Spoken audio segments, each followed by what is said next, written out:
Hola, muy buenas tardes a todos. Bienvenidos a una nueva webinar del grupo Educa Inflamatoria, la cuarta, si no recuerdo mal, de la serie de webinars que estamos haciendo desde el año 2020. En esta ocasión os vamos a hablar de unos temas que yo creo que son altamente importantes, con la idea de dar a conocer las herramientas que están disponibles en la web para mejorar el manejo de los pacientes, ayudarnos en el trabajo diario y también para aprender un poquito más de dudas que nos puedan surgir en el día a día. La webinar está dividida en 3 bloques. Cada bloque al finalizar tendrá un turno de preguntas. Si veis, podéis ir haciendo las preguntas durante toda la charla, no esperéis al final de cada charla para hacerlas y después de cada bloque iremos preguntando a los ponentes las preguntas que sean más interesantes o todas las que nos dé tiempo. El primer bloque lo van a empezar nuestros compañeros del Hospital Álvaro Cunqueiro de Vigo. El tema se llama Cómo controlar y estimular la adherencia terapéutica en el paciente con enfermedad inflamatoria intestinal e interacción médico-enfermería desde una unidad GEDUCA. En primer lugar va a hablar la doctora María Luisa de Castro, médico de la unidad, y posteriormente don Luciano San Román, enfermero de la unidad. Así que, sin más dilación, les damos paso para empezar la charla. Buenas tardes y muchas gracias. Buenas tardes a todos.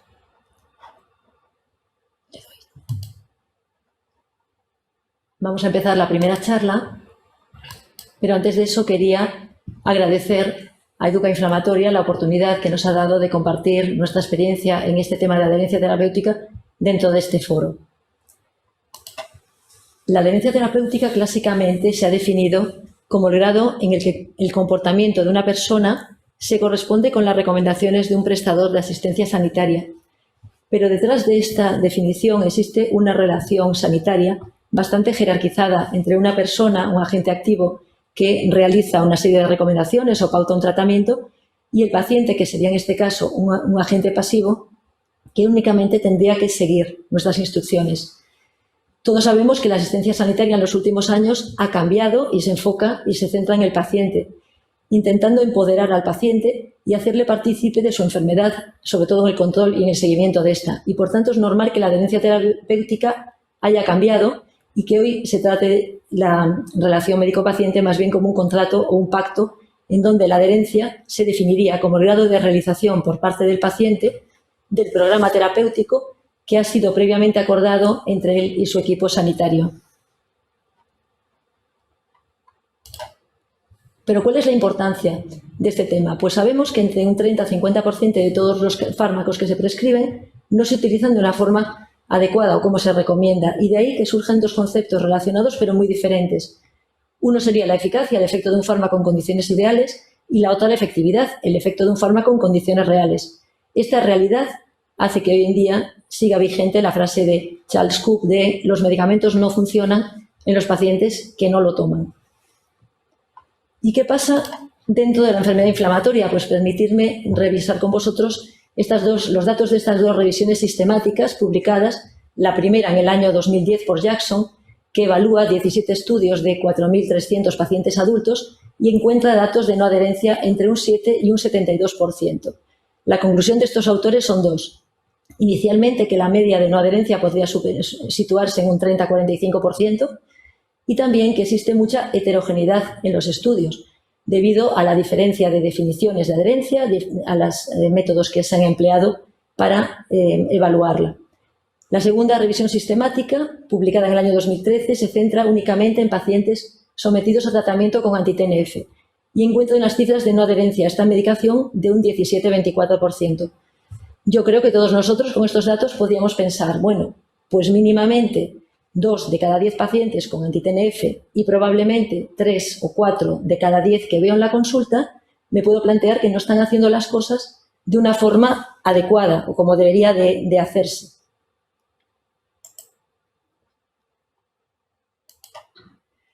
¿Y cuál es la situación en nuestro medio? Pues podemos ver aquí en esta tabla la experiencia en España. Hasta el momento se han publicado 5 estudios, el primero fue del Dr. San Román en el año 2005, y en todos ellos se han encontrado cifras de falta de adherencia terapéutica preocupante. Como veis, los estudios inferiores encuentran unas cifras de 22%, pero en algunos llega a un 50, a un 69%. Como veis en la columna del medio, los métodos que se han empleado han sido variables. En algunos casos han sido escalas no validadas y en otros se han utilizado hasta 2 métodos. Las conclusiones que podemos sacar de aquí es que la falta de adherencia terapéutica también es importante en nuestro medio, no solo en la literatura anglosajona, sino, estos son datos españoles, que tal vez puede estar relacionado con el fármaco. Como veis, los estudios encuentran mayor falta de adherencia en mesalacinas frente a inmunosupresores, y también que la no adherencia es sobre todo involuntaria. Aquí algunos de los estudios que han valorado digamos, la etiología de esta falta de adherencia encuentran unas tasas de no adherencia voluntaria también preocupantes, de un 8, 16 o 35%. Pero mayoritariamente va a ser involuntaria. Pero es que la enfermedad inflamatoria intestinal tal vez podría ser un modelo de falta de adherencia terapéutica. Y eso es porque reúne diferentes características que favorecen este comportamiento. Lo primero es que la enfermedad cursa en brotes con periodos de inactividad.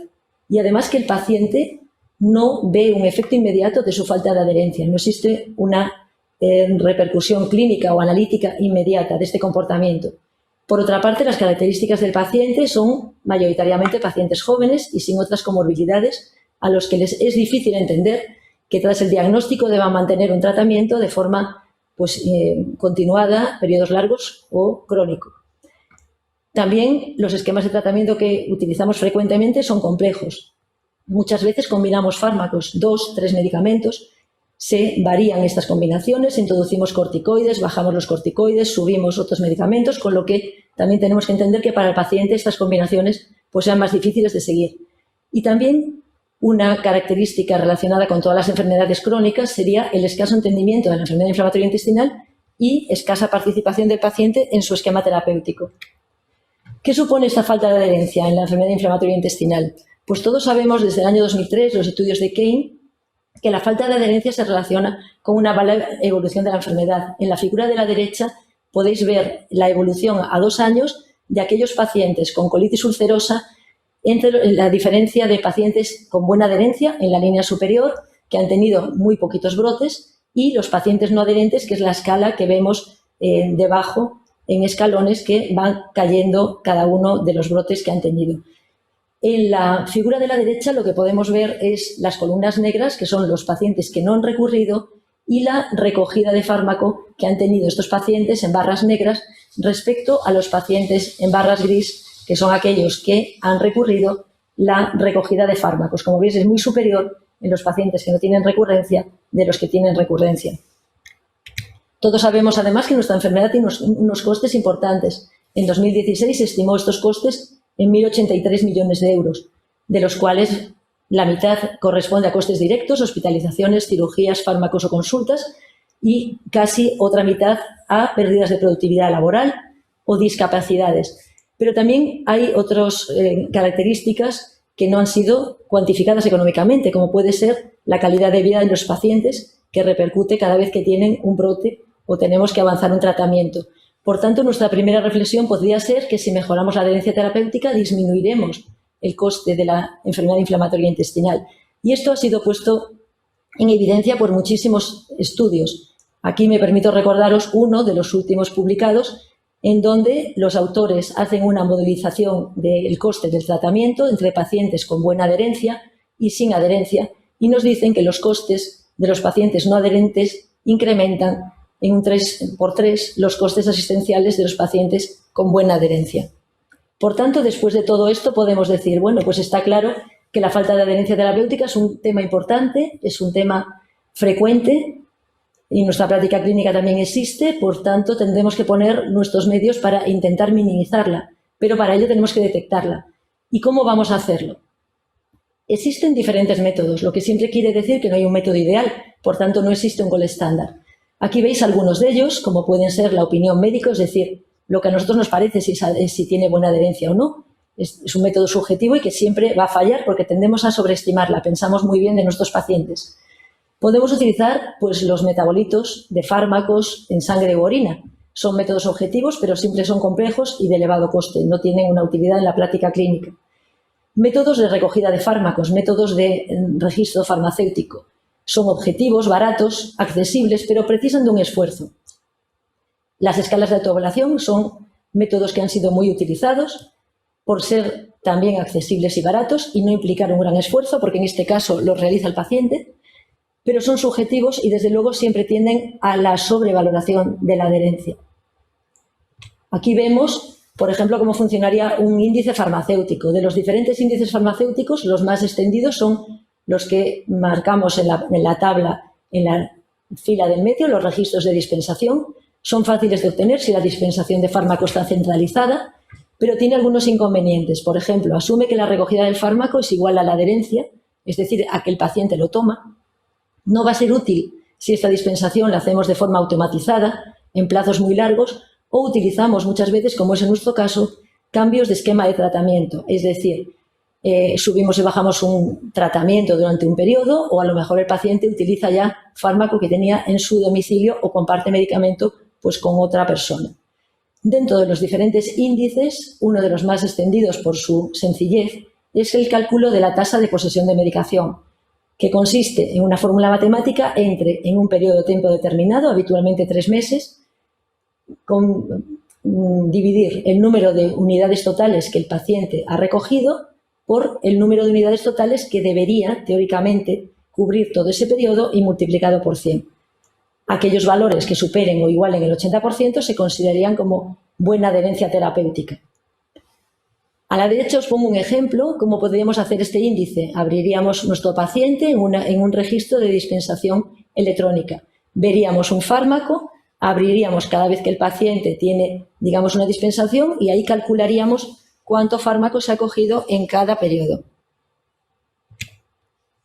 Pero tal vez después de ver esto y ver el trabajo que lleva, podamos pensar, bueno, mejor uso una escala de autoevaluación y que el paciente me diga cómo lo está haciendo. Existen muchas. Una de las que se ha utilizado en los últimos años mucho, en muchos estudios, es esta que os presento, de Morinsky, MMAS8, que ha sido validada, por ejemplo, para enfermedad inflamatoria intestinal en el año 2011. Se emplea como dicotómica con un punto de corte 6. La escala tiene 8 preguntas, se contestan sí o no, menos la última, que es una escala Likert, y si el paciente consigue 6 o más puntos, sería un paciente con buena adherencia. Sin embargo, existen problemas con esta escala. Primero, solo va a ser útil si la medicación es oral. Segundo, si la utilizamos de forma interna no tendremos problema, pero en el momento que queramos compartir nuestros resultados o publicarlo, necesitaremos haber pedido una licencia y haber hecho un pago al dueño del copyright. Y por otra parte, como dicen algunos autores, sobrevalora la adherencia, no es útil salvo en cortos periodos de tiempo y para determinados fármacos. No vale, por ejemplo, para fármacos biológicos o fármacos de administración semanal como el metotrexato. Nuestro equipo en el año 2016 hizo una comparación en un grupo de pacientes con esta escala y con la tasa de posesión de medicación y encontramos cifras de no adherencia discrepantes. La escala nos decía que el 22% de nuestros pacientes no eran adherentes, pero la tasa de posesión de medicamentos nos decía que esto aumentaba al 37%. Cuando vimos las características de la escala para predecir adherencia con el punto de corte 6, también nos encontramos que la curva ROC daba unos resultados deficientes debido a que posee una sensibilidad discreta, pero una especificidad baja. Otra pregunta que nos podemos hacer es si podemos prever, por alguna característica, la no adherencia de nuestros pacientes. Existen diferentes estudios que han intentado relacionar este comportamiento pues, con características clínicas, que si los hombres, que si solteros, que si viven solos, tipos de trabajo, tratamientos, etc. Os traigo aquí de nuevo los datos de las 2 revisiones sistemáticas que antes comenté. En la primera de Jackson, la conclusión es que no existe relación con las características clínicas, demográficas o de tratamiento, pero sí encuentran relación con el distrés psicológico, las opiniones respecto a los medicamentos y la discordancia entre médico y paciente. La revisión de López encuentra 2 factores similares a los anteriores, que serían las preocupaciones relativas al tratamiento y los estados de ansiedad y depresión. Por tanto, yo creo que tenemos que fijarnos en estos factores que van siendo comunes en diferentes revisiones sistemáticas y además que son factores potencialmente modificables y olvidarnos de otros factores que son no modificables, como puede ser que el paciente sea soltero, trabaje a tiempo completo o a tiempo parcial o viva solo o acompañado. Para finalizar, os quería comentar aquí 2 datos de unos estudios que me han parecido muy interesantes. El primero, que veis abajo a la izquierda, es una encuesta realizada a pacientes crónicos, entre los cuales existían algunos pacientes 300, concretamente con enfermedad inflamatoria intestinal. Y es una escala sobre las características o las causas de la no adherencia. La conclusión del estudio es que las opiniones sobre los medicamentos y una baja capacitación en la enfermedad se asocia a no adherencia en enfermedades crónicas. Y el que está a la derecha es un estudio que a mí me gustaría que fuese una realidad, es decir, cómo prever la no adherencia futura en enfermedad inflamatoria intestinal mediante datos clínicos. Es decir, no que el paciente no es adherente ahora, sino que no lo va a ser en el futuro.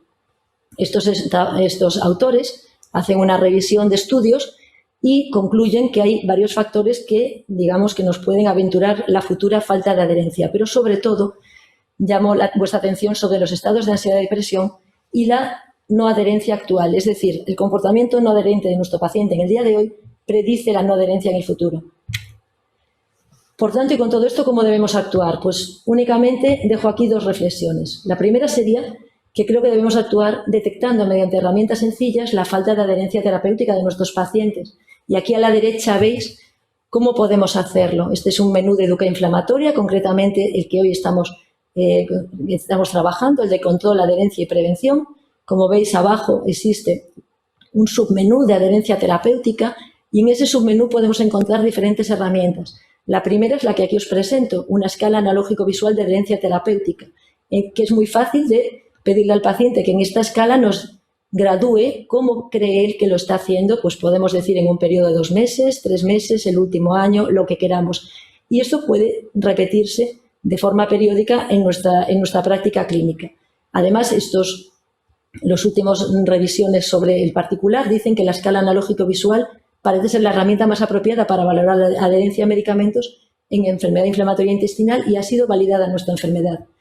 Dentro de educación inflamatoria, en el menú de adherencia, también existen otros cuestionarios. Una vez que detectamos que el paciente no tiene una buena adherencia, podemos incidir en buscar el origen, si es involuntaria o es voluntaria. Se le van preguntando diferentes cuestiones al paciente y según nos vaya contestando, también tenemos recursos que le podemos ofrecer. Existen vídeos que intentan corregir los comportamientos, por ejemplo, de preocupaciones sobre los medicamentos o de errores inadvertidos en la medicación, etcétera. Y también todo este material se puede dar por escrito. Y la segunda reflexión, sería que yo creo que debemos de seguir trabajando en la educación de los pacientes, intentando corregir las actividades psicológicas, incorporándolos activamente para el control y el seguimiento de la enfermedad. Muchas gracias y paso la charla a mi compañero Luciano San Román. Bueno, pues para continuar con esta parte de la presentación sobre la adherencia, hemos visto la importancia que tiene la adherencia en la enfermedad inflamatoria y en el resto de patologías y ahora vamos a preguntarnos por qué se produce esta falta de adherencia y qué herramientas o mecanismos tenemos para mejorarla. Lo primero que nos vamos a plantear en este aspecto es ante qué escenario estamos. Hay distintos tipos de pacientes y esto influye directamente en el tipo de falta de adherencia que va a tener el paciente. Los pacientes confundidos, que etiquetamos como confundidos, son aquellos que son pacientes mayores generalmente, que tienen múltiples patologías, que toman muchos medicamentos y generalmente pues, no tienen tanto apoyo, algunos de ellos incluso viven solos y no cumplen la adherencia al tratamiento por la complejidad de las pastillas, de las tomas, de los medicamentos, etc. En este caso estaríamos hablando de una falta de adherencia, como vemos, involuntaria. En cambio, en los dos escenarios distintos que vemos de pacientes desconfiados o banalizadores, hablaríamos de una falta de adherencia generalmente voluntaria. Los pacientes desconfiados son aquellos que generalmente son mucho más jóvenes y su problema de adherencia versa sobre todo en la falta de confianza que tienen en el equipo e incluso en el tratamiento. Por tanto, digamos que es una falta de adherencia, como habíamos comentado, más bien voluntaria. Y ya tenemos también los pacientes banalizadores, que son pacientes jóvenes que el problema que tienen no es la confianza, sino que solo padecen una patología, solo toman un único tratamiento y tienen un correcto apoyo familiar. Este paciente normalmente minimiza su enfermedad y, por tanto, acaba por no tomar el tratamiento adecuado. Si nos enfrentamos un poco a las preguntas que le vienen en mente al paciente cuando nosotros le prescribimos un tratamiento, generalmente todos tienen la misma opinión, que lo quieren tomar el menor tiempo posible y solamente cuando se encuentren mal. No contemplan el tratamiento de mantenimiento en fases de remisión de la enfermedad.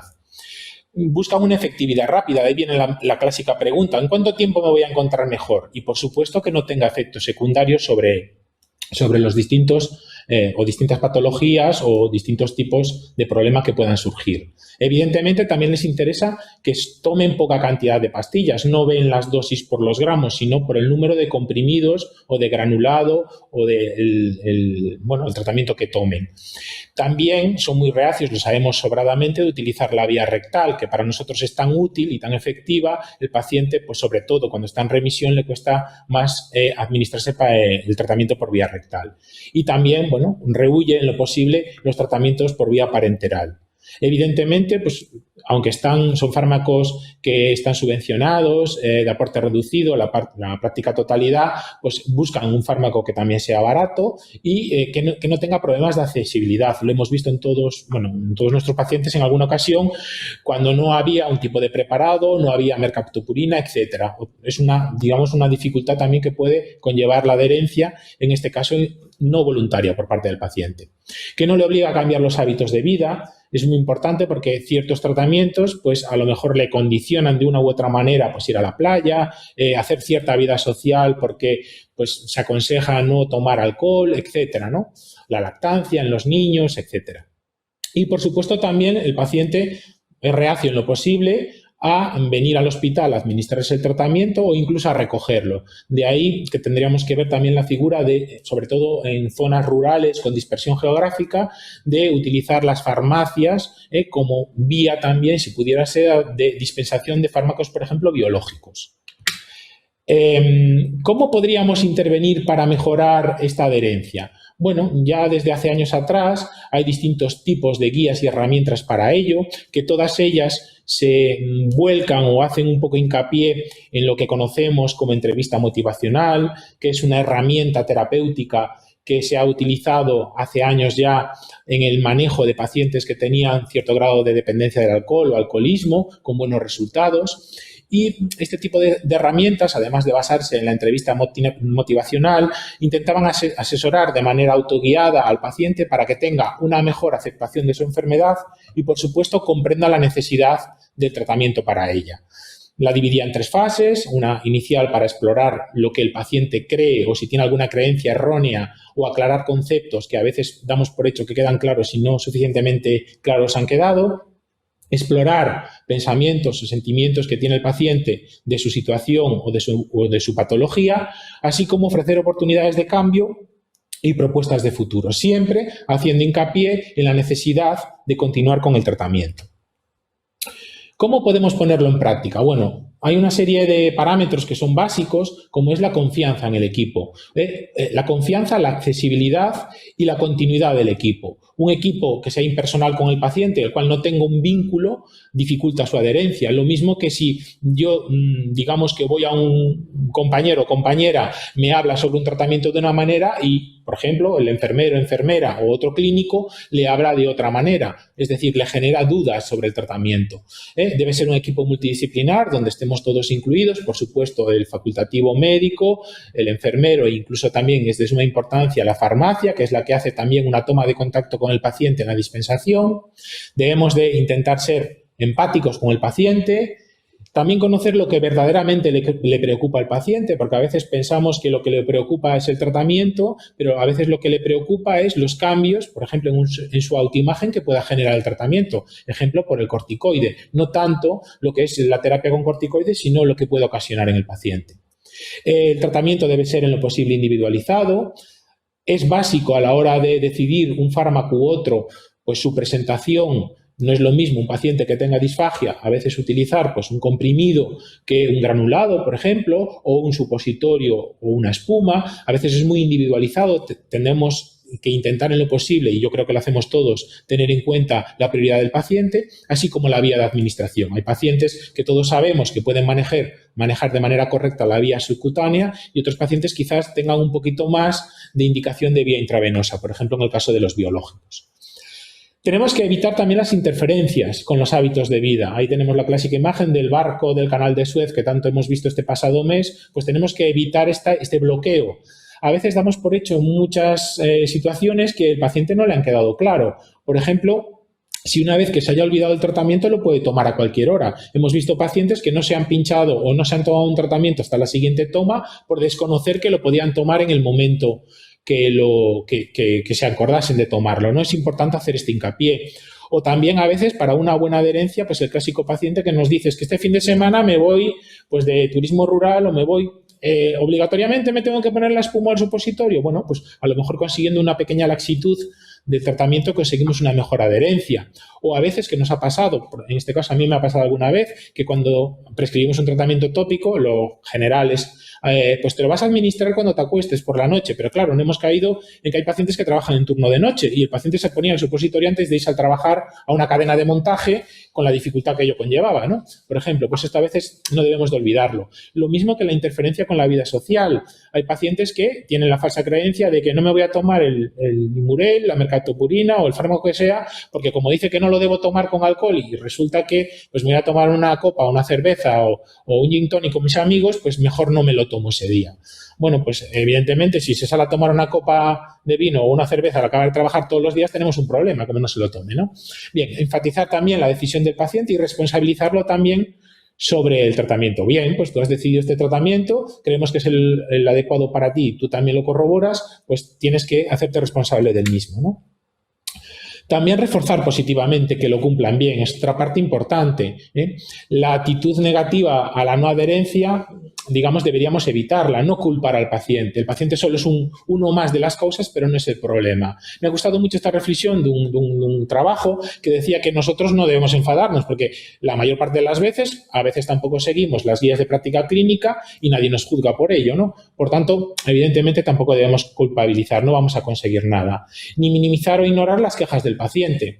Me estoy acordando, por ejemplo, de una chica que no se quería tomar corticoides porque era azafata de eventos y no podía coger peso o no podía tener acné, etcétera. A veces cosas que nos parecen más banales para el paciente es su día a día y su trabajo. También evitar las fases pues, o los pensamientos que el paciente desafía nuestra autoridad, evitar la discusión con el paciente, no tirar la toalla nunca, ver las opciones, ¿vale? Tenemos muchas maneras pues, de intentar recordatorios de la toma de tratamientos, evidentemente, pues veis ahí este chiste, ¿no? Que dice que hay diferentes maneras de recordar, recordarnos con una alerta en el móvil o, bueno, optar por un mazo, ¿no? Evidentemente. Bien, importantísimo este aspecto, la información al paciente, siempre oral y escrita. No es la primera vez que el paciente le decimos una cosa, creemos que la entiende y resulta que si no se la lleva por escrito tiene dudas. Aclarar el antes, el durante y el después de las comidas, que le genera demasiada ansiedad al paciente a veces. Intentar también tranquilizarlo sobre la compatibilidad del tratamiento con otros tratamientos. Intentar, muy importante, la retroalimentación. Es una cosa que yo intento siempre hacer y es que el paciente no solamente explicarle el tratamiento, sino que él me vuelva a decir, una vez que yo se lo he explicado, cómo es el tratamiento, para que me quede claro que lo ha entendido bien. Tenemos muchos recursos, un teléfono de contacto, un mail, etcétera, para aclarar dudas a posterior o incluso recursos web. Aquí tenemos las herramientas, básicamente las herramientas que yo utilizo y en la unidad utilizamos para ello.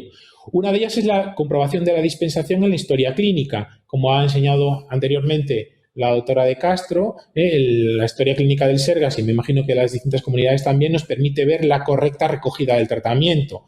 Calculadoras como tiene Educa Inflamatoria, que en este caso quiero hablar también aquí un comentario y es que la calculadora es súper útil, la de corticoides, la de biológicos, pero el problema es que, por ejemplo, los biológicos que se administran con fase de inducción en la semana 0, 2 y 6, esta calculadora no nos lo permite, solo nos permite, digamos, hacer un cálculo de las dosis de mantenimiento. En el caso de la adalimumab sí puede ser, porque es cada 2 semanas, habría que ver esta posibilidad de mejora, si es posible o si, bueno, fuera viable. Las infografías para el paciente o el telecumple, la aplicación que nos vale un poco de recordatorio, que el paciente pueda hacer su propio pastillero de medicación y los avisos pertinentes para que no se olvide de las tomas. Me pareció muy interesante la herramienta que tiene Educa del cuestionario de abandono de medicación, que nos diferencia el abandono voluntario del involuntario y dentro del abandono voluntario tiene tipificadas las distintas causas y da un menú una vez que el paciente lo cubre, de cuáles son, digamos, las aclaraciones pertinentes para tener en cuenta y cómo pudiera mejorar, en este caso, su adherencia o aclarar los conceptos que creía erróneos tener. También en el caso del Sergas el paciente tiene acceso a su historia clínica mediante un aplicativo que se llama ESAUDE.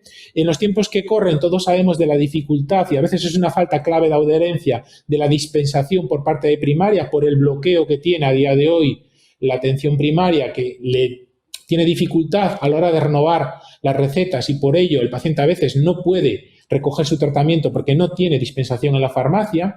Este tipo de herramienta es muy útil porque le permite al paciente controlar desde su dispositivo móvil cuál es su plan de dispensación y, por tanto, adelantarse y solicitar la renovación antes de que se quede sin medicamento. Y ya una frase muy gallega, a veces la herramienta que nos queda es tener paciencia y, como dicen los gallegos, sentidiño, sentido común, ¿no?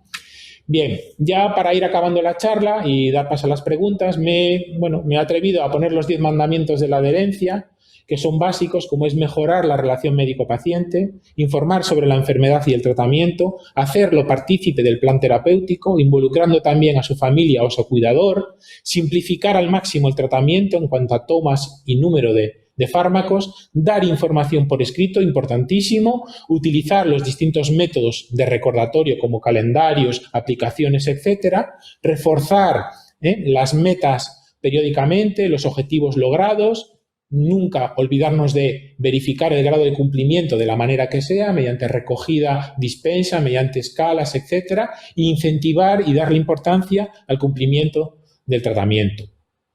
Desde ya, para finalizar, creo que los aspectos que a priori a veces veo alguna laguna y podríamos mejorar, aunque sí que hacemos hincapié y a veces por falta del tiempo no lo hacemos del todo, es la escucha activa con el paciente, intentar adaptarnos más nosotros al propio paciente que el paciente a nosotros, sería más idóneo para buscar una mejor adherencia. Invertir el tiempo necesario al introducir un inmunosupresor y biológico, fundamental. Todos hemos visto pacientes que después de darle Imurel o mercaptopurina, en la siguiente visita nos hemos encontrado que se han leído el prospecto y no lo han tomado. Mantener el contacto y reforzar los logros, contacto telefónico, contacto vía mail, utilizar o redirigirlos a vídeos, píldoras informativas, ¿vale? Los vídeos que tiene el Telecumple, por ejemplo, son muy útiles también.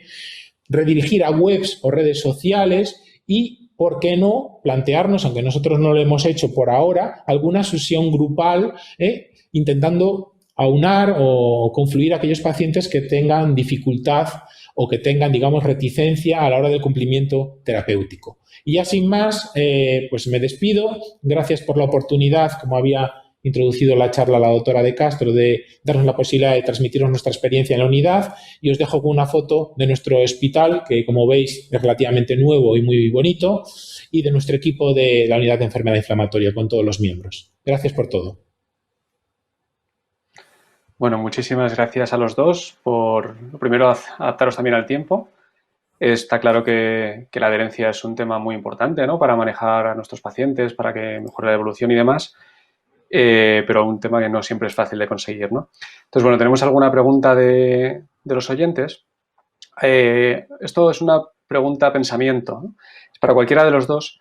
En un grupo especial de pacientes, que son los adolescentes, ¿no?, que hacen, pues, van de botellón, hacen viajes, reuniones con amigos y tal, es decir, que pasan mucho tiempo pues fuera. ¿Cuál sería vuestra medida estrella para transmitirles la importancia de la adherencia y también conseguir que nos comuniquen que no lo hacen, ¿no? Porque, bueno, pues no solo necesitamos nosotros poner de nuestra parte, pero ellos tienen que colaborar, ¿no? Entonces, ¿qué opináis sobre esto? Bueno, yo creo que el paciente adolescente siempre es más complicado, ¿no? El adolescente en general, yo creo que todos tenemos experiencias al respecto. Yo creo que, bueno, una de las cosas que tenemos que hacer, que incidió Luciano, es no perder la paciencia con ellos, ¿no? Es decir, seguir dándoles oportunidades. Yo me recuerdo alguna vez que algunos que no se ponían, no venían y les seguíamos dando citas y intentando cambiarles las cosas y al final, pues muchas veces funcionaba.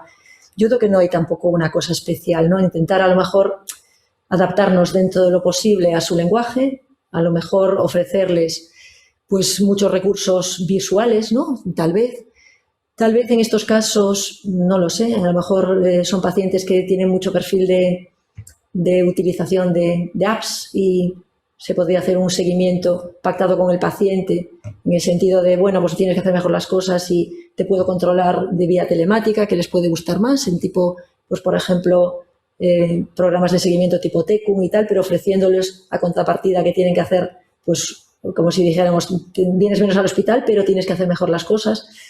Yo creo que eso. Luciano, ¿tú qué piensas? Sí, bueno, el paciente adolescente, como bien decimos, es un paciente complejo.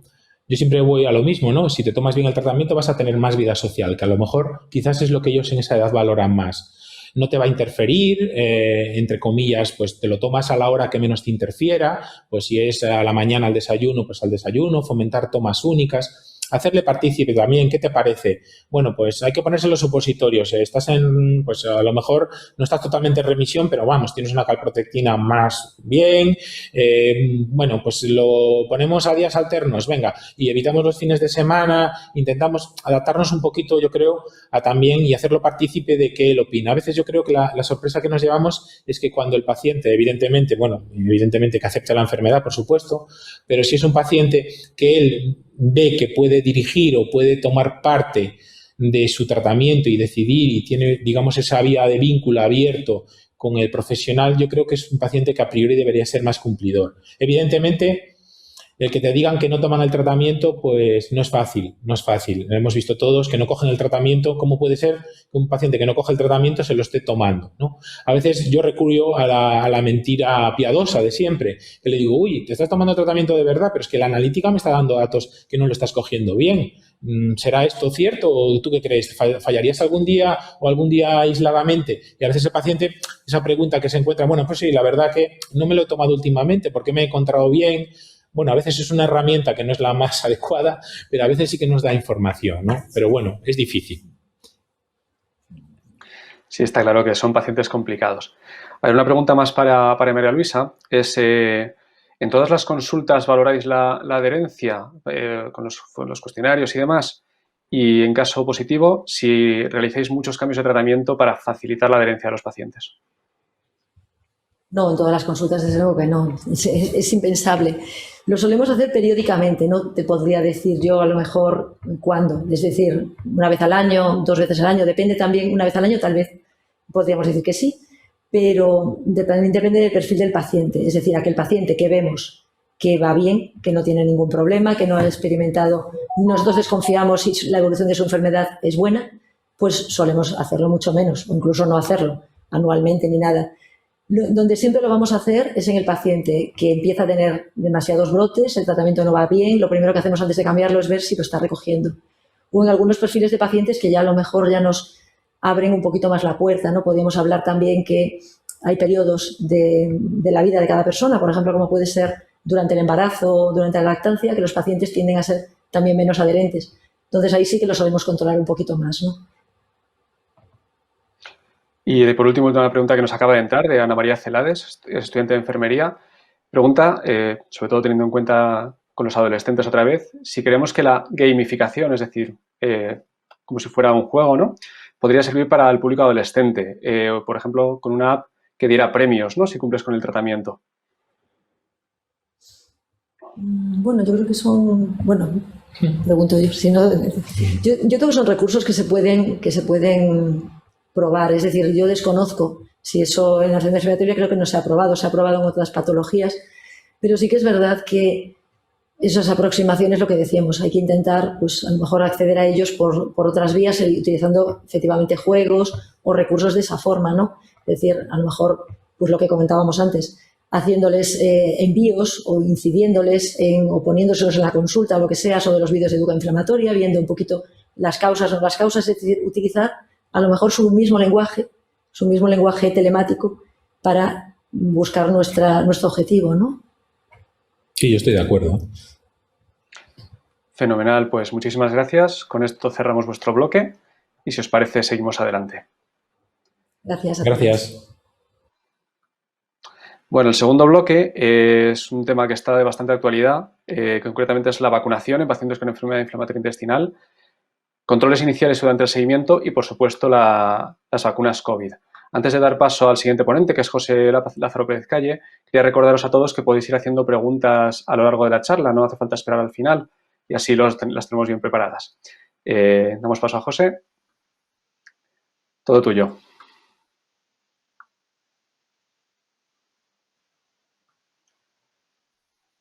Ahora sí te oímos. ¿No? ¿Me oís ahora? Perfecto. Vale, pues, disculpadme. Eh, eh, Decía que comentaba Dani que está el tema de actualidad. Efectivamente, es un tema de actualidad. Hoy en día las vacunas están en boca de todos. Yo creo que, bueno, un poco como he planteado yo esta webinar es intentar mandar un mensaje, por un lado, tranquilizador, pero por otro lado, contundente, ¿no? Yo creo que un poco lo que nos está ocurriendo es que nos llegan mensajes muy rápidos y muy contradictorios y creo que lo que tenemos que intentar transmitir a los pacientes son estas dos cosas. Por un lado, que hay que tener tranquilidad y paciencia y por otro, tenemos que ser contundentes con nuestras recomendaciones. Por eso he planteado una serie de preguntas con unas respuestas también que creo que tienen que ser claras. La primera de ellas, ¿debemos recomendar vacunarse a los pacientes con enfermedad inflamatoria intestinal? Sí, claramente sí. ¿Y por qué? Pues porque los pacientes con enfermedad inflamatoria tienen un riesgo aumentado de infecciones y sobre todo si hay inmunosupresión. ¿Cuándo hay inmunosupresión? Pues bueno, mirad, este es un estudio realizado pues, utilizando la base de NEIDA, que como sabéis es una base de datos a nivel nacional, y se vio qué pasó con 7.000 pacientes a lo largo del tiempo. Estos 7.000 pacientes, el 3% desarrolló infecciones relevantes y el 5% de ellos tuvo infecciones relevantes, no fueron catarros, sino infecciones importantes, si tenían inmunosupresión. Vale. En ese estudio, el 60% de los pacientes estaban inmunosuprimidos en algún momento a lo largo del tiempo y esa cifra concuerda con lo que nosotros apreciamos en nuestras unidades. Es decir, a lo largo del tiempo, más o menos, más de la mitad de los pacientes, 60-70%, van a recibir un tratamiento inmunosupresor. No solo eso, sino que hay otros factores que pueden favorecer la aparición de una infección, como son la desnutrición, la obesidad, la comorbilidad, la edad avanzada o una enfermedad activa. ¿Cuáles son los fármacos que producen inmunosupresión? Bueno, pues la inmunosupresión no es un fenómeno de sí o no, es un fenómeno posiblemente más cualitativo más que cuantitativo, en el sentido de que existe distinto riesgo de inmunosupresión para los mismos fármacos. Aquí vemos que solamente los aminosalicilatos y los corticoides tópicos a dosis bajas no tendrían ningún grado de inmunosupresión. Existirían fármacos que según la dosis tendrían una inmunosupresión leve y luego existen otros fármacos que sabemos que producen una inmunosupresión moderada o grave, que sería la más relevante. Antes de, bueno, pues de poner un fármaco inmunosupresor, pero quizás al principio del contacto con cualquier paciente con nuestras unidades debemos hacer un listado de comprobación de infecciones. Una propuesta de un estudio muy reciente en el que vemos que habría que hacer una anamnesis detallada, recoger datos de infecciones previas, un examen físico también, prótesis vaginal y una serie de pruebas de laboratorio. Pues todas las pruebas de detección de tuberculosis y de prevención de la tuberculosis. El grupo ECO, la Organización Europea de Enfermedad Inflamatoria, acaba de actualizar sus guías clínicas de prevención, diagnóstico y tratamiento de las infecciones en la enfermedad inflamatoria intestinal, y ese es el checklist que propone. Es un checklist muy completo que creo que debería estar cumplimentado para todos los pacientes.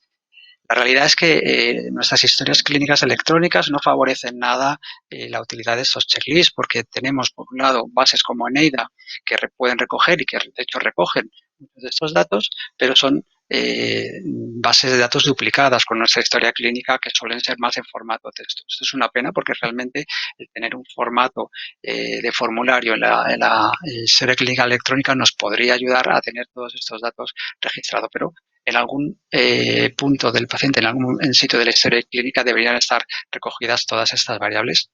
y cuáles serían las serologías que habría que hacer en nuestros pacientes. Pues bueno, mirar, esas son las propuestas de la ECO, que sería hacer una determinación del estatus de la infección, del estado serológico de la hepatitis A, de la hepatitis B, de la varicela, del sarampión, virus C, Epstein-Barr, VIH, y hacer una citología anual a nuestros pacientes, y en algunos casos se podría hacer serología del virus del papiloma.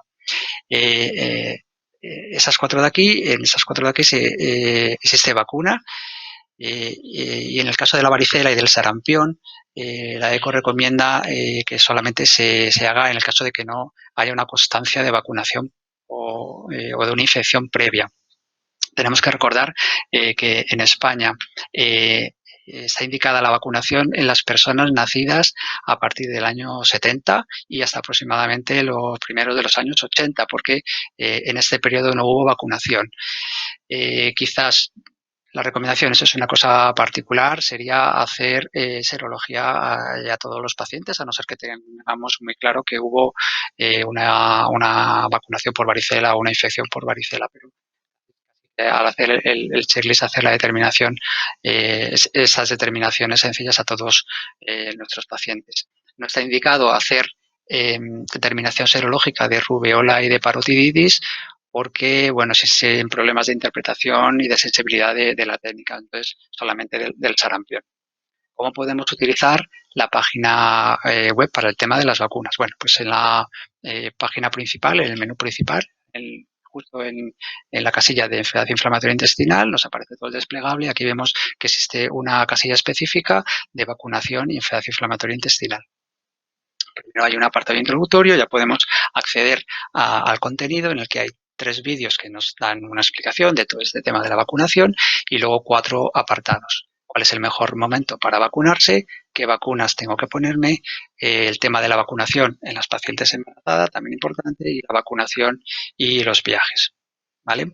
Una vez que accedemos al contenido, vemos que existen 3 links en los que podremos acceder a un formato que se puede imprimir. Este es uno de ellos, que son las recomendaciones de vacunas y algoritmos del grupo GTQ, realizado conjuntamente con Educa, en el que vemos que está estructurado en las vacunas pues, por el grupo de vacunas obligatorias de rutina, otras específicas y otras opcionales, y luego el apartado de viajeros, y en columnas estarían las recomendaciones en pacientes sin inmunosupresión o con inmunosupresión. Puede acceder también a un formato en tabla, que es un formato imprimible. En este caso serían 3 tablas, una de ellas en los pacientes sin inmunocompromisos, pacientes que no tienen tratamiento inmunosupresor. Como vemos aquí, aparecen las vacunas que están indicadas en aquellas personas no vacunadas, el tétanos, poliomielitis y neumococo, y aquellas personas no inmunizadas, es decir, que habría que hacer ese estudio serológico. Hemos dicho hepatitis, sarampión, varicela. Luego sería la vacuna de la gripe, que es anual, el del papiloma humano, y luego la vacuna del herpes zóster, que está indicada en pacientes de 50 años o más y es una vacuna opcional. Luego estarían las vacunas en pacientes con inmunocompromiso. En este caso, destacar sobre todo algo que ya sabemos, que ya sabéis que es muy importante, y es que están contraindicadas las vacunas de virus vivos atenuados, como serían las del sarampión y la de la varicela. También es una vacuna de virus vivo atenuado, la del herpes zóster, no es esta que está aquí, es Ingris, luego lo comentamos más adelante, que sería Zostavax, creo que se llama. Por otro lado, serían opcionales, pero recomendables en nuestros pacientes, la vacunación del meningococo. Esto está modificado, sabemos que ahora es la tetravalente, el meningococo B y el Haemophilus influenza. Bueno, ¿qué pasa en los pacientes inmunosuprimidos? Que si ya están inmunosuprimidos, claro, ¿qué pasa con las vacunas de virus atenuadas, si se la tenemos que poner? Bueno, evidentemente no se pueden poner, entonces tenemos que intentar ver si se lo ponemos antes o se lo ponemos después. En el caso de que tengamos un paciente que le pongamos una vacunación y luego tengamos que empezar el tratamiento, siempre hay que esperar un mínimo de 4 semanas. En el caso de que lo que tengamos es un paciente que está en tratamiento, se lo interrumpimos para ponerle una vacunación, bueno, o se le pone por otro motivo, pero en el caso en este caso hay que esperar más, serían entre 3 y 4 meses en la mayoría de los casos. En algún caso menos, pero más o menos esta sería la media, ¿de acuerdo?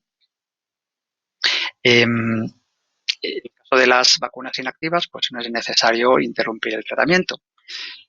Pero ¿qué pasa con las vacunas inactivas en un paciente inmunosuprimido? Y pues en la mayoría de los casos se sabe que disminuye la eficacia de estas vacunas, es decir, se alcanza un grado de inmunización menor.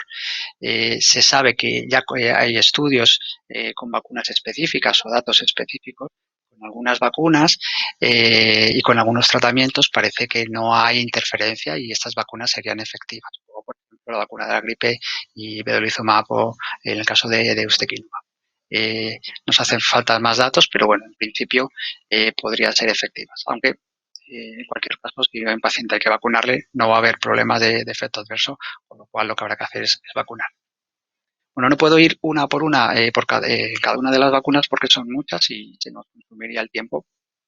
Son algunas consideraciones que a mí, bueno, pues me parecen algo más relevantes y luego ya si hay alguna pregunta, pues podemos intentar solucionarla, pero sí que quería comentar algunas cosas. En el caso de la hepatitis B, bueno, sabemos que los pacientes con enfermedad inflamatoria intestinal, incluso aunque no estén inmunosuprimidos, responden peor a la vacunación, ¿no? Por eso, ahora mismo la pauta que se recomienda desde GTQ es una pauta de dosis dobles, bueno, el doble de dosis por cada en cada uno de los pasos y hacer incluso un efecto booster pues unas 4 o 8 semanas después. Es la única vacuna en la que está indicada medir los títulos de anticuerpos tras la vacunación y esto se debe hacer entre 1 y 2 meses, generalmente 2 meses después de la última dosis y el objetivo es conseguir unos niveles de anti-HBs mayores de 100 o mayores de 10. Bueno, la ECO propone en esa recomendación que, como digo, acaba de salir, que los niveles que se alcancen sean mayores de 10. Y en GTQ siempre, bueno, pues se ha propuesto que se alcancen unos niveles mayores. Yo creo que lo mejor es conseguir los niveles de mayor de 100, pero a veces lo mejor puede ser enemigo de lo bueno, ¿de acuerdo? Si alguien quiere un poco conocer más el porqué de esto, os recomiendo que veáis un estudio recientemente publicado, es un ensayo clínico. El objetivo de ese ensayo clínico era valorar o comparar la eficacia de dos vacunas, Fendris, que es una vacuna que se utiliza en hemodiálisis, que es una dosis más alta, o la vacuna habitual, que es Engerix, en una pauta doble, ¿no? Estudio, bueno, aparte de que no se demuestra diferencia, lo que sí que se ve es que los pacientes que alcanzan niveles por encima de 100, lo que se ocurre es que con el paso del tiempo pierden menos los anticuerpos que los que alcanzan niveles de 10. Y cuando se pierden los anticuerpos con el paso del tiempo, se ha visto que en pacientes inmunosuprimidos puede haber al final una infección aunque estén vacunados, ¿vale? El neumococo también es una cosa que me preocupa. ¿Por qué me preocupa el neumococo? Básicamente porque es más fácil aprenderse el listado de los reyes visigodos que cómo hay que vacunar de neumococos a nuestros pacientes. Es una cosa súper compleja. No solo eso, sino que además, como sabéis, en cada comunidad existen pautas de vacunaciones distintas. En la Comunidad de Madrid, por ejemplo, la vacuna en pacientes mayores de 60 años, que a nivel general se hace por encima de los 65, en la Comunidad de Madrid por encima de 60 y lo que se recomienda desde el 2018 es que se vacune con la vacuna conjugada 13, ¿vale? Esto es distinto que lo que ocurre a nivel nacional, que como sabéis, bueno, básicamente es que se recomienda vacunar con la vacuna 23. Una decisión de la Comunidad de Madrid que lo único que nos hace es volvernos un poco más loco. Mi recomendación sería, como la vacunas indicadas en cualquier grupo de riesgo es empezar con la vacuna conjugada 13, posteriormente dejar pasar un tiempo mínimo de 2 meses, vacunar con la vacuna de polisacáridos 23 y luego una revacunación a los 5 años. Esta, y bueno, luego si tenemos que consultar, pues porque ya tiene una vacuna previa o alguna otra cosa, pues ir a mirarlo, ¿no? Pero bueno, esa es mi recomendación para hacerlo más sencillo. Con el caso del zóster, que ya habíamos comentado antes, pues es verdad que bueno, la vacuna clásica del zóster es una vacuna de virus vivos atenuados, que es básicamente la misma vacuna de la varicela normal, nada más que en una cantidad mucho mayor, ¿no? Existe ya una vacuna recombinante que no es de virus vivos atenuados, es decir, se puede poner en inmunosuprimidos. Está ahora mismo actualizada en España, pero no está comercializada. De meses, que a veces ya sabéis cómo es esto, pueden ser años, pero a punto de comercializarse, y es importante que lo sepamos porque sí que los pacientes que están con tratamientos con fármacos anti-JAK son un grupo en el que se recomienda y en el que estaría financiada esta vacuna, ¿vale? El caso del virus del papiloma, sabéis que está financiado ahora mismo para niñas entre 11 y 14 años, aunque se está haciendo repesca de niñas hasta los 18, y solamente estaría indicado en grupos de riesgo, en mujeres, algunos hombres de grupos de riesgo, menores de 26 años, y en esos grupos de riesgo no estarían los pacientes con enfermedad inflamatoria intestinal tratados con inmunosupresores, aunque desde GTQ y desde la ECO se recomienda que se indique la vacunación tanto a niñas como a niños. La tercera tabla sería la recomendación para personas que van a hacer viajes. En este caso, solo comentar que la única vacuna contraindicada, bueno, la vacuna contraindicada en pacientes inmunocomprometidos sería de la fiebre amarilla, porque es una vacuna de virus vivos, y bueno, alguna otra vacuna por ahí ya más rara, pero en cualquier caso, para alguien que vaya a viajar, la recomendación es que consulte con las unidades de medicina preventiva o de viajeros internacionales.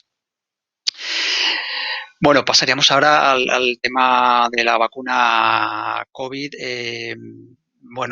Quizás es un tema relativamente difícil de contar porque ahora mismo si levanto una piedra, pues posiblemente aparezcan 7 epidemiólogos que sepan mucho más de la vacuna que yo. Entonces, yo solamente voy a dar unas pinceladas de cómo está la situación y de que podremos o que deberíamos transmitirles a nuestros pacientes, porque la realidad es que es un bombardeo constante de pacientes a las unidades preguntando qué hacen con la vacunación. En la página de Educa Web Inflamatoria tenemos un documento en PDF, que es un documento que recoge información de 3 publicaciones de organismos relevantes, entre ellas un comunicado emitido conjuntamente por GTQ, GT y por la Asociación de Pacientes. Y es verdad que estos documentos son de enero a abril. En el COVID ha pasado una eternidad y han pasado un montón de cosas. Pero es bueno, la documentación en este caso yo creo que sigue siendo válida. La aportación. Bueno, pregunta entonces, ¿debemos recomendar vacunarse frente al COVID a los pacientes con enfermedad inflamatoria intestinal? Definitivamente sí. ¿Y por qué? Pues porque los pacientes con enfermedad inflamatoria intestinal tienen un riesgo de infección y complicaciones por coronavirus al menos similar a la población, que ya eso es bastante. Este folleto está maquetado de tal manera que lanza unas preguntas y una contestación rápida que vamos a repasar también nosotros rápidamente. Decíamos que estoy diagnosticado de una enfermedad inflamatoria, tengo mayor riesgo de infección por COVID, me debería vacunar. Como decía, bueno, pues el riesgo de infección es similar a la de la población. Es verdad que empieza a haber datos, esos son datos del registro internacional, el SEGUR COVID, que nos dice que podría haber más riesgo de tener una infección más grave si se toman tiopurinas o tiopurinas más anti-TNF. Hay que tener en cuenta que esos son datos muy preliminares. Hay ahora mismo estudios mucho más potentes que nos van a dar en los próximos meses resultados de cuál es la realidad de nuestros pacientes con inmunosupresores. En cualquier caso, hay que recomendar a los pacientes que se vacunen. Y también por esto otro, es cómo ha sido la vacunación en Israel, que si sabéis que es uno de los países que más avanzados lleva la vacunación en relación a su población. Más del 50% de la población, pues hasta hace 2 días ya estaba vacunada, y ves cómo esto se correlaciona con un descenso brusco y mantenido de la incidencia de casos por cada millón de habitantes. Pero más cerca de nosotros, esto es lo que ha pasado con los casos confirmados en residencias. Las residencias, estos son los casos a primeros de año y vemos cómo ha habido un descenso brusco también y mantenido de los casos de COVID, que también se correlaciona con los casos de fallecimientos en las residencias. Por lo tanto, hay que indicar que se vacunen a los pacientes porque la vacuna es eficaz. ¿Qué riesgos tiene la vacuna? ¿Me puede provocar un brote? No. Estoy en tratamiento inmunosupresor. Tengo mayor riesgo de efectos secundarios a la vacunación. ¿Debería suspender el tratamiento antes de la vacunación? No. Es verdad que los tratamientos podrían ser menos eficaces, no lo sabemos. Nosotros podemos extrapolar de lo que hemos dicho antes de las otras vacunas, que a lo mejor los tratamientos son menos eficaces. Y con los corticoides parece que menos aún. Quizás se podría en algún paciente demorar, si está tomando corticoides, demorar la vacunación hasta que terminen los corticoides, quizás, pero es algo que no sabemos. Es verdad que ya hay datos de estudios recientes que nos dicen que los pacientes con enfermedad inflamatoria que están con anti-TNF, por ejemplo, y que han tenido una infección COVID, desarrollan anticuerpos en unos niveles mucho más bajos. Por eso extrapolamos que es posible que en pacientes con tratamiento biológico inmunosupresor la vacuna sea algo menos eficaz. Pero todo esto también lo iremos viendo con esos estudios de registro que están en marcha. Bueno, si estoy en un brote, ¿me puedo vacunar? Pues posiblemente no pase nada. Es verdad que lo que se recomienda es a lo mejor esperar pues para saber si el de la vacunación, que eso no lo podamos interpretar bien y no que sea algo que nos pueda, la propia enfermedad nos pueda estar interfiriendo, ¿no? Bueno, ¿cuándo me podré vacunar? Esta es una pregunta con una respuesta muy sencilla. No lo sabemos, ¿vale? No lo sabemos. Ahora, a día de hoy, la estrategia que está vigente en España es la actualización número 5 y en esta actualización el grupo 7 serían el de grupos de alto riesgo y no los pacientes con un tratamiento inmunosupresor y con enfermedad inflamatoria intestinal no son un grupo priorizado. Por lo tanto, cuando se van a vacunar a nuestros pacientes, cuando les toque a día de hoy, cuando les toque por edad o si están en un grupo de riesgo porque son profesores, policías, etcétera. Esto es en estos momentos. Quizás cuando se acabe con este grupo de alto riesgo, se haga un nuevo grupo priorizado que sean pacientes en tratamiento inmunosupresor, que bueno, es una cosa por la que estamos peleando para que sea así. Después, ¿qué puedo? Una vez que me vacune, ¿qué puedo hacer? ¿Ya me olvido? ¿Puedo hacer vida normal? No, todavía no sabemos si se podrá hacer vida totalmente normal aunque estemos vacunados. Tenemos que seguir manteniendo distancia social, usando la mascarilla, etcétera, que llevamos haciendo todo este año. Tenemos que ser pacientes. Y bueno, el último tema controvertido, ¿qué vacuna? Ya sabemos, no voy a entrar aquí en estos detalles porque ya seguro que todos vosotros habréis leído 700 estudios sobre esto, pero existen dos tipos fundamentales de vacunas, los virus, las vacunas que están vehiculizadas por adenovirus y las vacunas de tecnología de RNA mensajero. Hay un tercer grupo de vacunas que son las vacunas, China tiene algunas de estas vacunas que son de virus vivos atenuados. No sé si esto llegará algún momento al mercado europeo, pero hay que tener cuidado porque si llegan podrían también tener que plantearse qué hacemos con ellas. Y esto es lo que ha pasado. Yo creo que es algo que ya sabéis todos y es que pues ahora mismo están paralizadas estas vacunaciones porque hay un riesgo de un efecto secundario muy poco frecuente, pero que está ahí. Yo creo que hay que poner esto pues un poco en perspectiva, ¿no? A mí me gusta ver esta imagen que lo que hace es que nos compara cómo es el riesgo de tener no un fallecimiento, pero sino tener una complicación de una trombosis de un paciente que se ha vacunado y aquí a la izquierda vemos cuál es el potencial beneficio, es decir, cuántos ingresos en la UBI estaríamos evitando con la vacuna. Vemos que, claro, el riesgo de ingreso en la UBI es menor según la edad y el riesgo de trombosis parece que es mayor según la edad. Entonces, en un contexto de baja exposición, en un contexto de baja incidencia, pues quizás en personas muy jóvenes pues el riesgo pueda ser similar, pero no estamos en un contexto de baja incidencia. En estos momentos estamos en un contexto de alta incidencia en el que incluso en personas muy jóvenes de 20-29 años el riesgo de tener una complicación o un ingreso en la UBI es mucho mayor que el riesgo de la vacuna. Conclusiones, solamente algunas de las conclusiones que nos podíamos llevar a casa. Pues la importancia de evaluar el estatus de la vacunación de nuestros pacientes desde el primer día y posteriormente la evolución. La toma de decisiones que debe ser consensuada, donde habrá que vacunar a nuestros pacientes en medicina preventiva, en atención primaria, tomar en cuenta y preguntarle también al paciente, debe ser una cosa que ellos se comprometan, no esperar a empezar la inmunosupresión para vacunar, hay que ajustar al riesgo, cuidado con las vacunas vivas atenuadas, cuidado también con la vacunación de los convivientes, que esto muchas veces se nos olvida, hay que también vacunar a los convivientes. Y en el caso del COVID, pues la vacunación con la vacuna que nos ofrezcan en el momento que nos las ofrezcan. A día de hoy es lo que podemos decir. Nada más. Muchas gracias. Bueno, muchísimas gracias, José. Es un placer tener a alguien que sabe tanto de vacunas como tú aquí. La verdad es que es un tema del que podríamos estar hablando toda la tarde y probablemente seguiríamos teniendo dudas constantemente. De hecho, hay un montón de preguntas, no todas relacionadas con el COVID, así que si te parece te voy haciendo alguna y me dices tu opinión, ¿vale? Okay.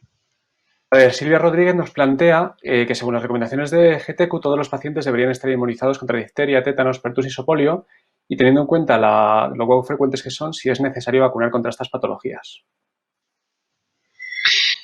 Vale, a ver, son vacunas que son obligatorias, es decir, que no son vacunas que se tienen que poner en nuestros pacientes, sino que todas las personas deberían de tenerlas, con lo cual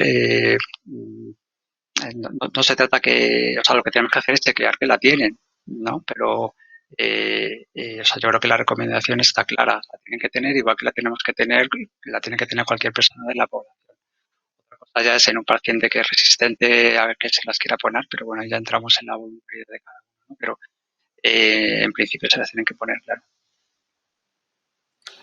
Otra pregunta, en un paciente de Jesús Noci, en un paciente que ha iniciado la vacunación de la hepatitis B con pauta normal y durante la pauta hay que empezar a inmunosuprimirlo con inmunel, corticoides o biológicos, si las siguientes dosis habría que administrarlas con pauta doble. Claro, claro, es justo que caiga en ese momento, ¿no? Entonces, la verdad es que la recomendación es de vacunar con pauta doble a todos los pacientes. Es decir, que no se debería vacunar solo a los pacientes inmunosuprimidos con esta pauta doble, sino a todos nuestros pacientes quizás, sobre todo. Pero, ¿cuál es el problema? Quizás aquí ya no solo con la hepatitis B, sino con todas las vacunas, ¿no? Hay unas vacunas que están indicadas para pacientes no inmunosuprimidos y otras para pacientes inmunosuprimidos.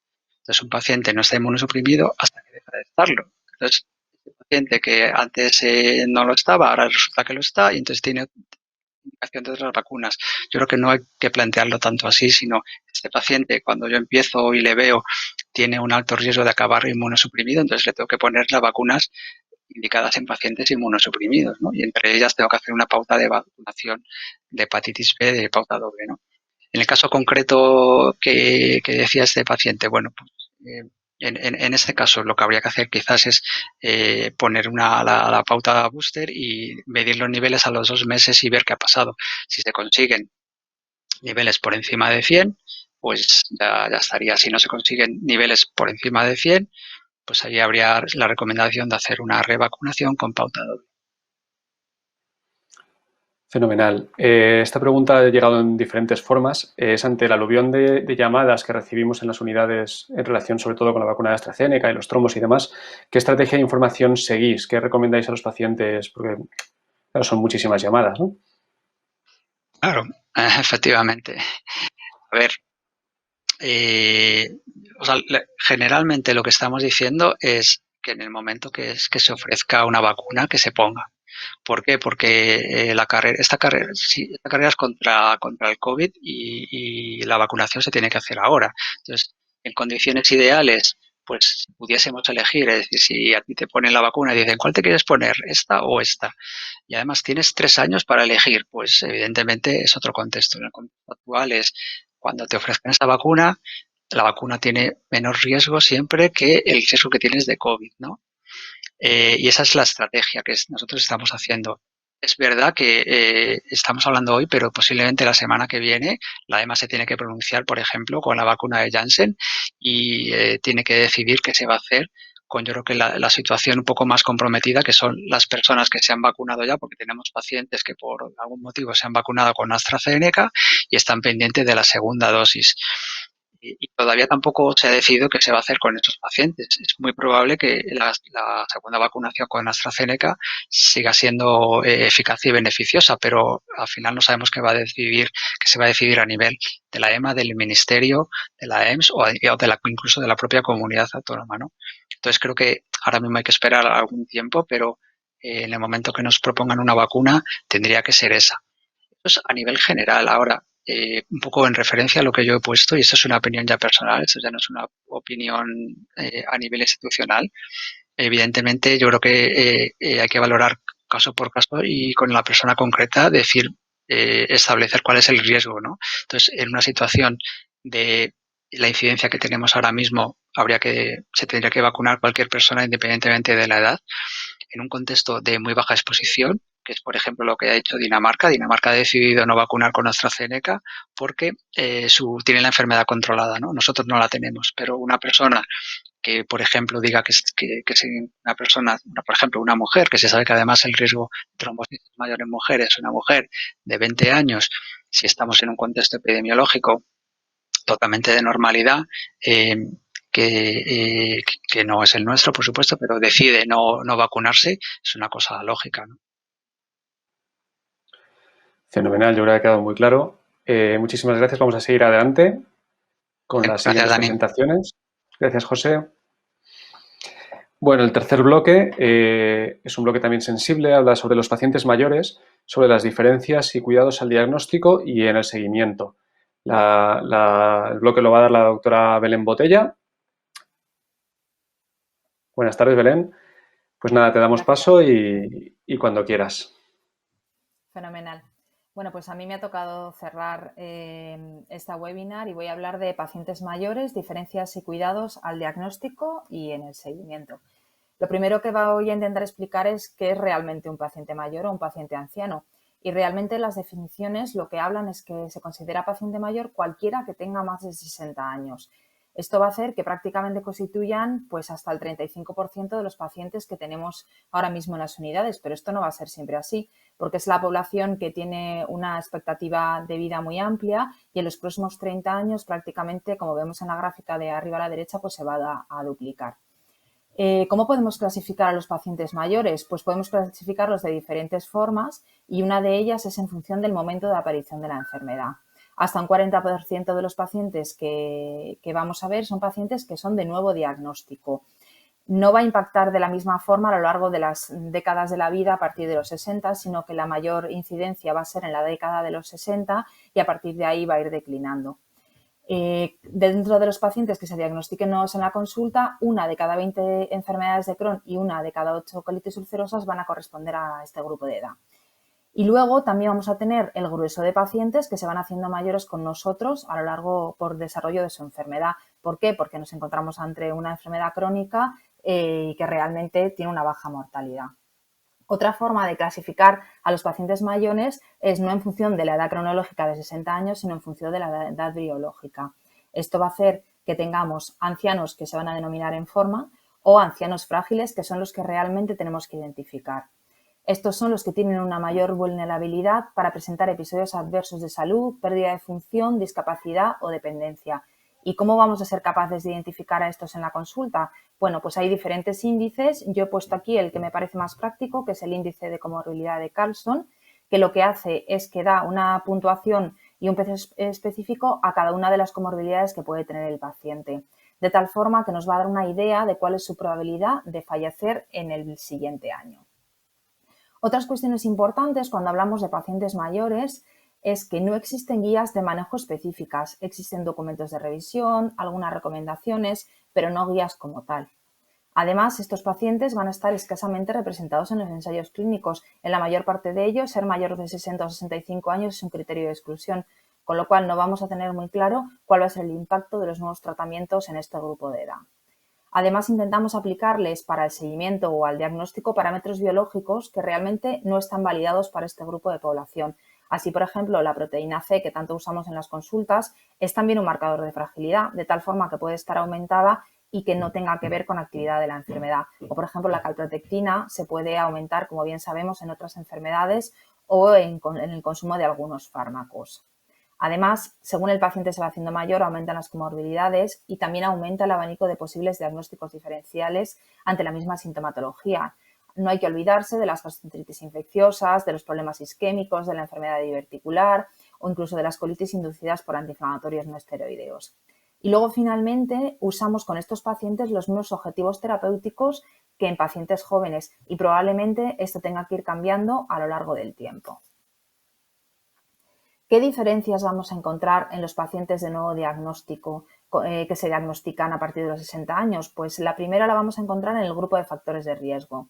El sexo en la enfermedad de Crohn no parece que tenga un impacto especial, pero en la colitis ulcerosa parece que va a aparecer con una frecuencia de 2 a 1 en mujeres con respecto a hombres. También es importante destacar que este grupo de pacientes, cuando les preguntamos acerca de los antecedentes familiares de enfermedad inflamatoria, va a ser mucho menor que cuando se diagnostican en edades más jóvenes. ¿Y por qué parece ser explicado esto? Pues por una cosa que se llama el fenómeno de inmunosenescencia, que para explicarlo de forma sencilla son una serie de cambios que se producen en la microbiota y que van a aumentar las respuestas aberrantes del sistema inmune y que pueden hacer que aparezca la enfermedad. Y luego, por último, está el tabaco. Parece que la aparición de comorbilidades a partir de esta edad pueden hacer que se cese el consumo como ya último momento para dejar de fumar para prevenir los factores de riesgo cardiovascular. ¿Y qué es lo que va a aparecer? ¿Qué es lo que va a pasar con la presentación de la enfermedad? Bueno, pues la enfermedad se va a presentar de formas un poquito distintas que en los pacientes más jóvenes. Y además, lo que hemos hablado antes del tema del diagnóstico diferencial va a hacer que nuestros pacientes puedan tardar más del 60% hasta más de 6 meses en diagnosticarse. ¿Qué va a pasar con la enfermedad de Crohn? Bueno, pues la enfermedad de Crohn se va a caracterizar porque va a ser una enfermedad que tenga mayor afectación del colon. Esto va a hacer que los pacientes tengan mayor sangrado rectal, menos diarrea y también existe un aumento de prevalencia de enfermedad perianal. Fundamentalmente, el patrón que van a presentar nuestros pacientes va a ser un patrón inflamatorio. ¿Y qué va a pasar con la colitis ulcerosa? Pues va a predominar la colitis ulcerosa de afectación distal, en la que vamos a ver menos sangrado de rectal. Y esto es muy importante a la hora de ver a los pacientes por primera vez. ¿Y qué va a pasar con el curso de la enfermedad? Bueno, pues parece que la enfermedad que se presenta en el anciano va a ser una enfermedad de curso más estable en el tiempo.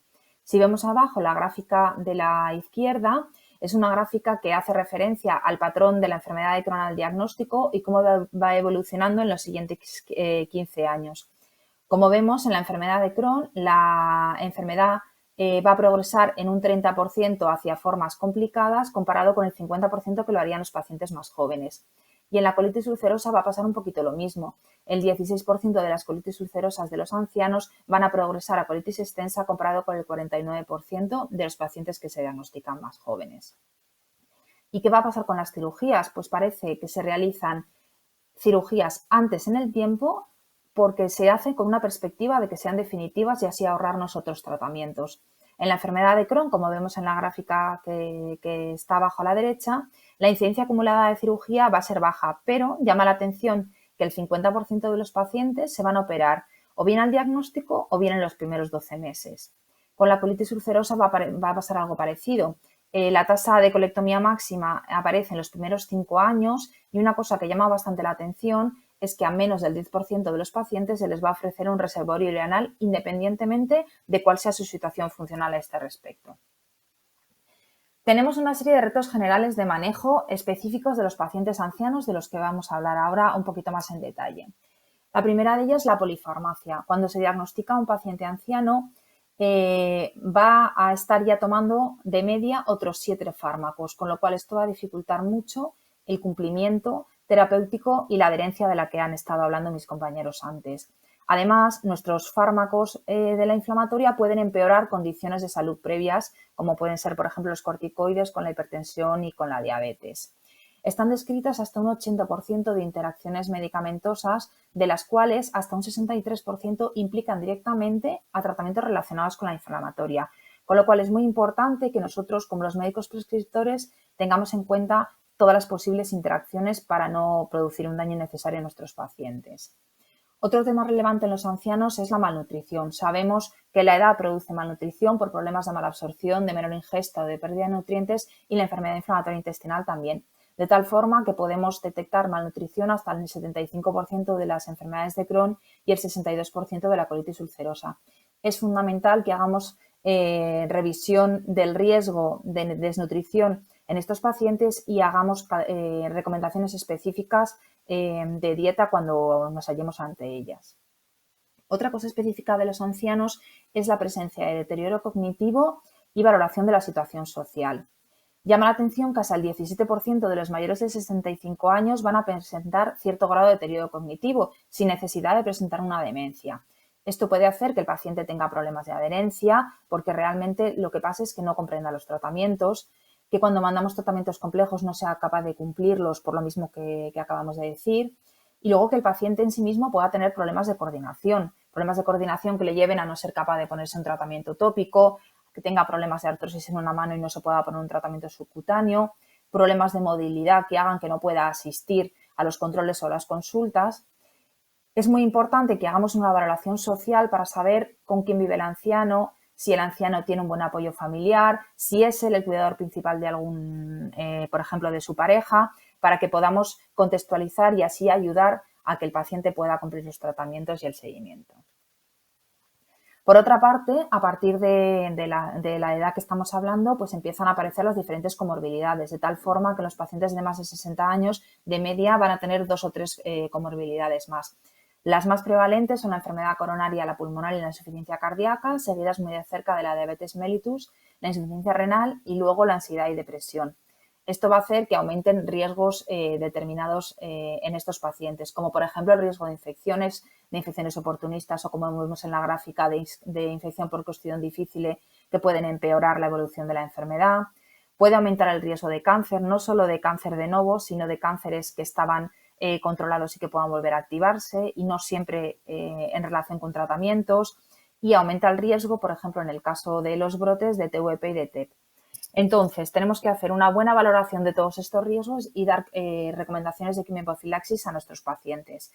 No voy a hablar de inmunizaciones porque ya ha hablado José, pero es muy importante que revisemos bien el calendario vacunal y que recomendemos las inmunizaciones que sobre todo van a tener más impacto en la calidad de vida de nuestros pacientes.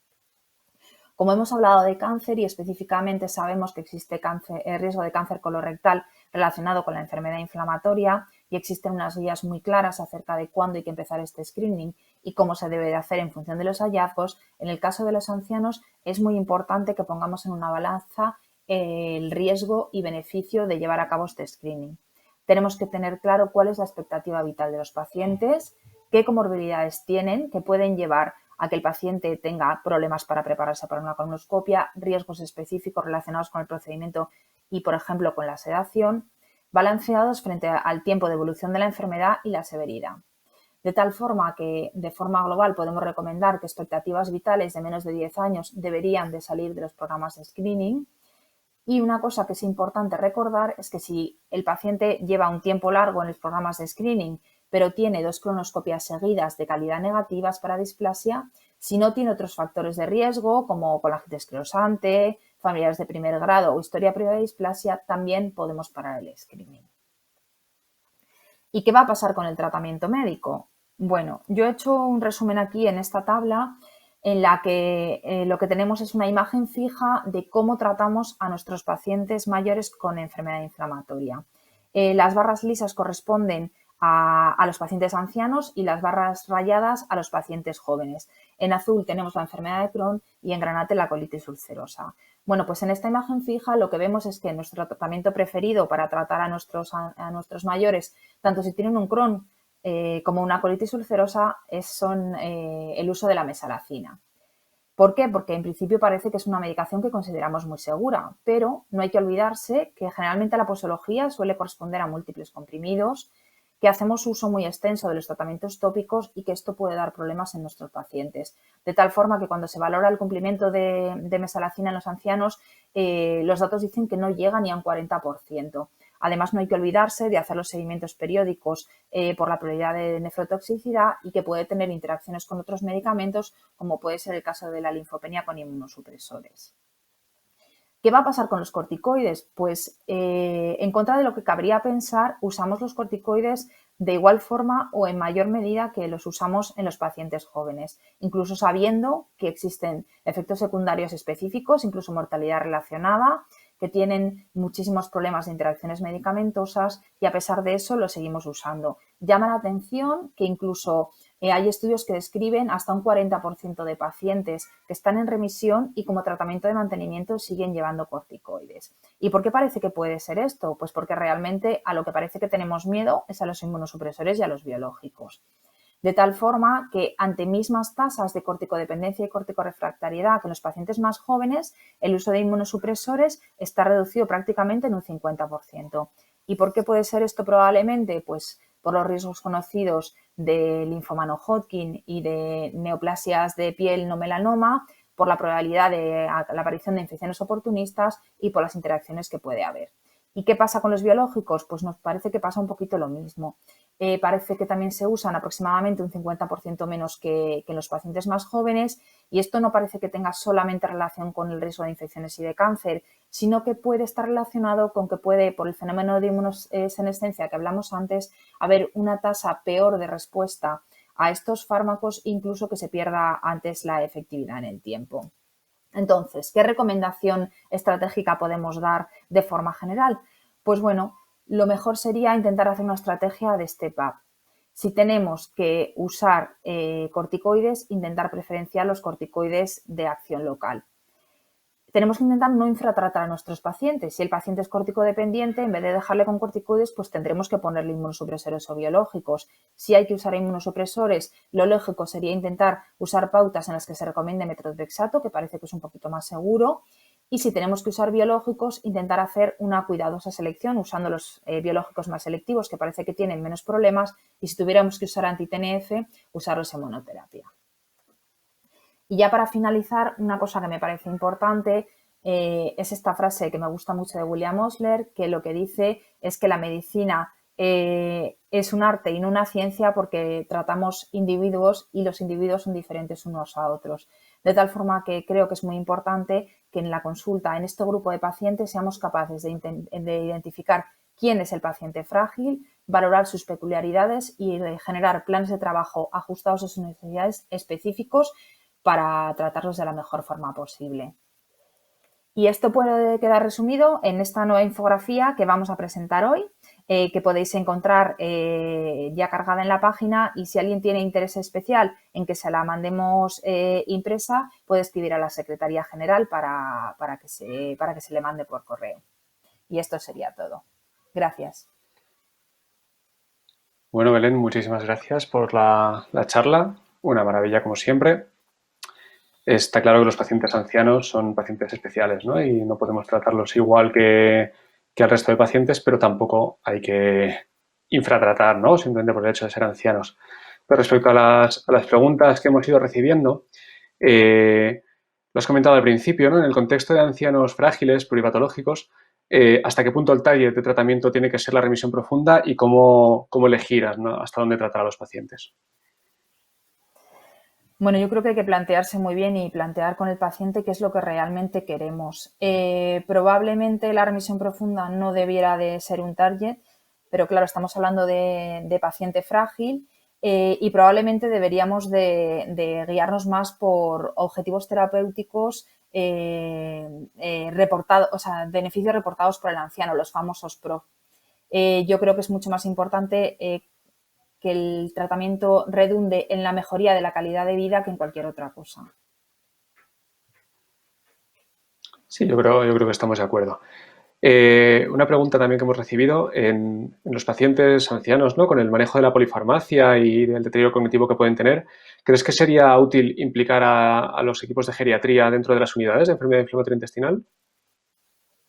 Sí, yo es una cosa que me estaba planteando según estábamos haciendo la charla. Igual que tenemos implicados a los pediatras, creo que deberíamos de tener implicados a los geriatras. Y luego, bueno, esto sale a colación por un paciente que he visto esta mañana. Por ejemplo, Madrid tiene programa de paciente crónico complejo que no es llevado específicamente por los geriatras, sino generalmente por internistas, y a lo mejor tener contacto con este tipo de grupos de trabajo también sería importante. Sí, bueno, geriatras, internistas, ¿no? Lo que tengamos disponibilidad en cada sitio, teniendo en cuenta la idiosincrasia de las diferentes áreas, ¿no? Y nada, por último, también lo has comentado, pero bueno, me han dado preguntas en este sentido. En cuanto a la priorización de los tratamientos biológicos, ¿no? En estos pacientes, primero que no hay que infrautilizarlos, pero ¿tenéis algún orden para elegir uno sobre otro? En principio es que los estudios no son muy claros al respecto, entonces yo intentaría usar fármacos más de acción local, como podría ser el vedolizumab, antes de usar anti-TNF. Eso es lo que creo que sería más recomendable. Pero bueno, no hay que olvidarse que, claro, pueden ser pacientes que vengan de múltiples tratamientos y que a lo mejor no nos queda más remedio que en ese punto de la enfermedad, pues usar lo que nos toque. Sí, claro, luego hay que adaptarse a la realidad del paciente, ¿no? Individualizando. Pues yo creo Efectivamente. que muchas gracias, Belén. Con esto terminamos las charlas, ya hemos acabado. Quería dar las gracias a todos los asistentes. Se han llegado a conectar 170 personas, que es todo un éxito. Agradeceros a todos y a cada uno por estar aquí. Queríamos también agradecer a Sandoz, el patrocinador de la webinar, por apoyarnos y hacer posible que estas sesiones sigan teniendo lugar. Por supuesto, agradecer a todo el equipo de Educa Inflamatoria por su implicación en el trabajo que hacemos.